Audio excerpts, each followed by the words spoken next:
Hey everyone, welcome back to my channel. Thank you so much for watching this video and for spending some time with me. Today I want to talk about financial independence. This is a topic I'm trying to teach at the moment to my couple of daughters. So if we look at the numbers on the screen, I've done a few things. So let's start here. This line is the return of the S&P 500 since year 2000 on a yearly basis, right?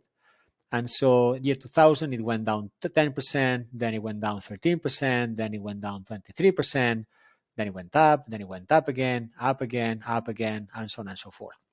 And then it continues here, and last year it went up 23%. The second one represents the inflation also on a yearly basis since year 2000. And this number here is just the average of the different returns. And this one is also the average of the inflation since then, now on a yearly basis. And so now we can say that the stock market has basically provided a 7% return on a yearly basis since year 2000. Going forward, what I'm trying to do is I'm going to use this number for my calculations, and it's this number here. The thing is, I think it's conservative. Like, we are in a situation now where we don't know whether the market will keep going up or will go down. And so maybe we are here, right? And maybe the next 3 years, the market goes down. But you need to look at this example or this analysis of financial independence in the longer term and for the course of the next maybe 20 years.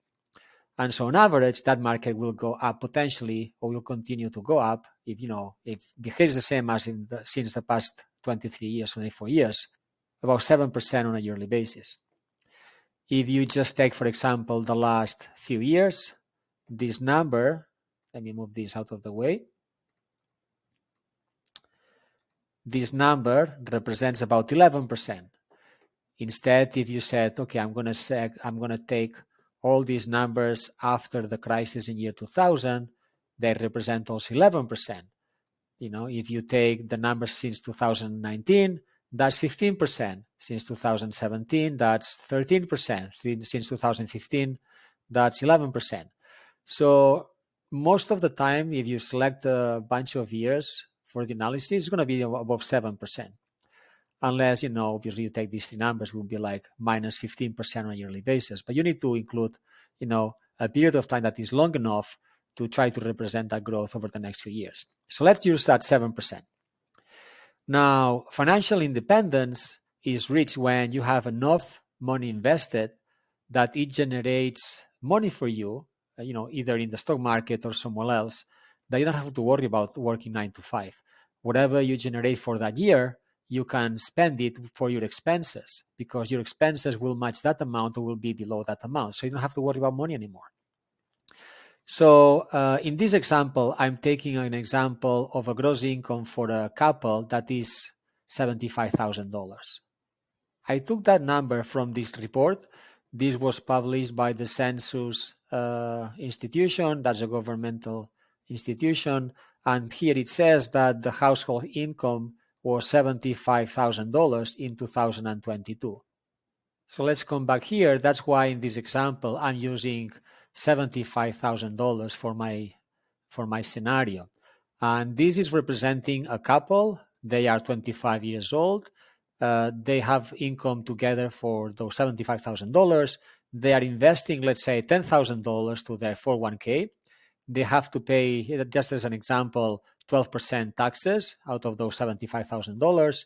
And they make an additional investment of $1,000, right, at the end of the year towards the market, because their saving rate in this case is 15%. So this 15% is their additional investment plus the 401k.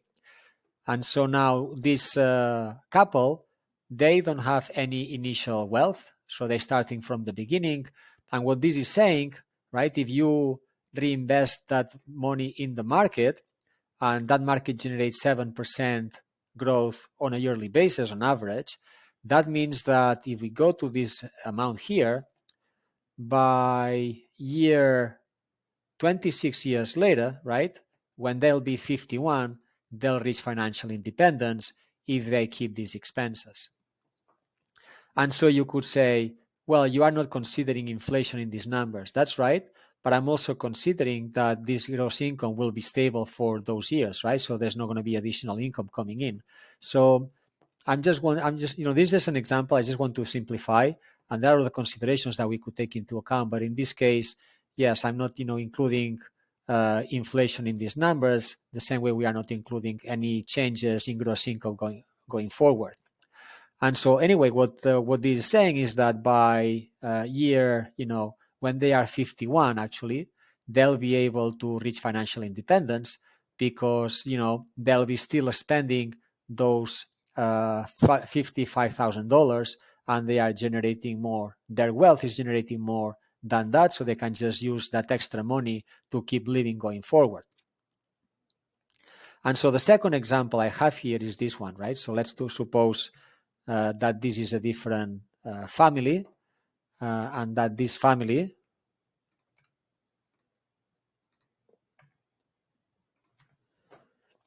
they have a gross income together of $150,000. They maximize, they invest $23,000 in their 401k. That's like if one of them was maximizing the 401k. Let's suppose they are 40 years old, and that in this case they are saving 20%, just a bit more, and that when they start this, being 40 years old, they have about $50,000 in savings that they invest in the market. And so again, in this case, the market will keep growing up. Theoretically, that's 7% on a yearly basis. So if they spend $93,000 per year, that's right here, right? So when they are 60 years old, when they are 59 years old, they'll be able to reach financial independence. And going forward, what they can do is they start the year with $1.3 million. This $1.3 million during the year will generate them $93,000 plus another $1,000 for the additional contributions that they will do. And so that represents the money that they can spend during the year in their expenses. So there are a couple of components that are key here in order to maximize this, right? So one is to increase your gross income and have additional side hustles, for example, so you can increase this number. Or the second one is to increase your saving rate. And this is, there are lots of expenses during the year that you can probably potentially cut. It's good to, you will see in some of my other videos that I control my expenses on a monthly basis with my wife. We go through them, we make some cuts, whatever some subscriptions we don't remember. There are some changes we make here and there. And we try to keep increasing this number up and up. And if you do that, what happens is, you are obviously reducing the number of years it takes for you to be financially independent. That the ideal is to get 50% saving rate. I'm not there at the moment, but let's suppose you're at 40%. If that was the case, this family would be spending only $63,000 on a yearly basis. Obviously, they wouldn't be going out so much. They wouldn't be going on vacation so much, or having so many cars, or having so many expenses or presents or this or that.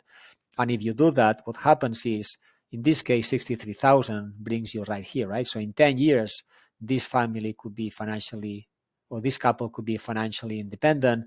And when they'll be 50. So this is what I wanted to teach you. Obviously, this is just an example. You can use your own numbers to run these calculations and try to do the exercise that fits your lifestyle. It's also good to think about the budget for the year. Some people will just spend without controlling the expenses or without having a budget. So it's good that you set a budget for the year so you know where you want to spend and how much you can spend on a monthly basis. And this will help you reach that financial independence. So thank you so much for watching. I hope you find this interesting. If so, please like the video and subscribe to my channel, and talk to you soon.